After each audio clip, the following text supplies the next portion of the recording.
we had an Abdullah the Butcher retirement show, last show in Ottawa.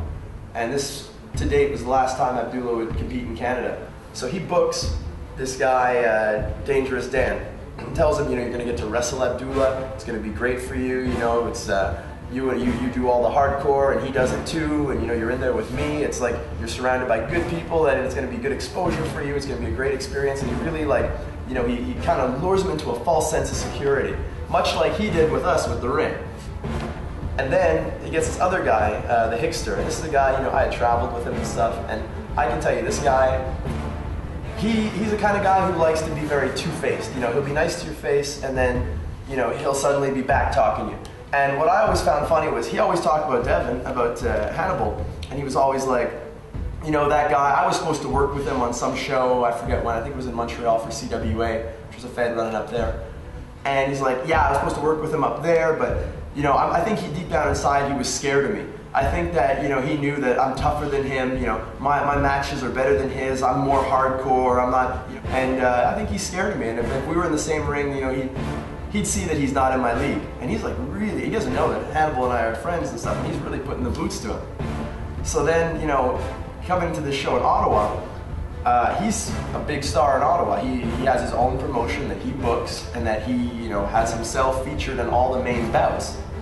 And so Hannibal talked to him and said, look, you know, you could be featured now in my main event. You could be in my main event working with a legend, working with Abdullah the Butcher, working with me. We can do a great match. Put him into a great false sense of security. And this guy, going into this match, he's thinking, oh yeah, you know, I'm going to go in there, I'm going to show him up, I'm going to do this, I'm going to do that.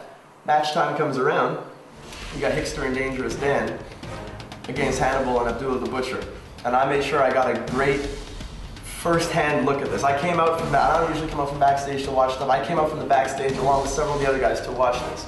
And if you see the footage of that match, it's like, you know, you got the start of it with Hickster and Hannibal.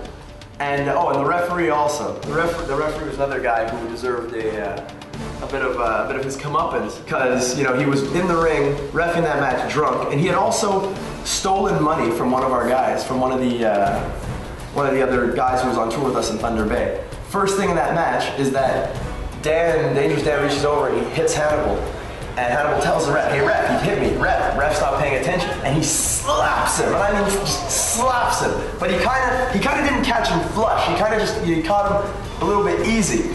But hard nonetheless. And then the next one, bam, it's as if he slapped him and just drove his face right to the ground. So the ref's down or whatever, and he picks him back up. He picks him back up and tells him, look, pay attention, you know, ref this match. Then he grabs Hickster, and he like, takes him and throws him on the ground, if I'm not mistaken, and puts him in this hold. And you see Hickster, his face is like, turning all different kinds of colors, and I think he backed him into a corner and started giving him big shots, and you see him cowering away, and then finally sends him into his own corner. He's like, tag Dan.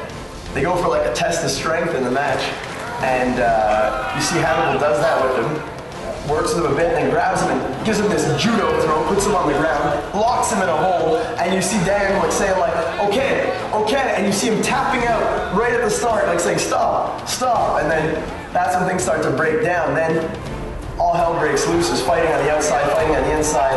Dan is on the outside. Hannibal grabs a chair, starts going to town and hits him in the arm with the chair. And you see Dan, like, who's supposed to be this big hardcore legend and all these things in Ottawa, you see him running away and like, stop. It's hitting him in the arm. He's running away.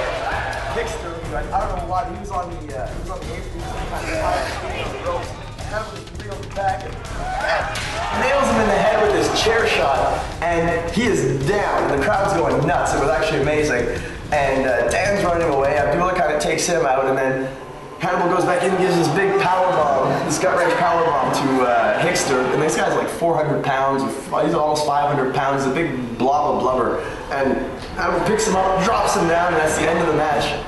And like the beating those guys took, it was great, and I liked hearing the comments from the fans who were all like, we have never seen those guys dominated like that. We've never seen like a match like that where these two guys were supposedly legends and monsters over there, seeing them have virtually zero offense in a match.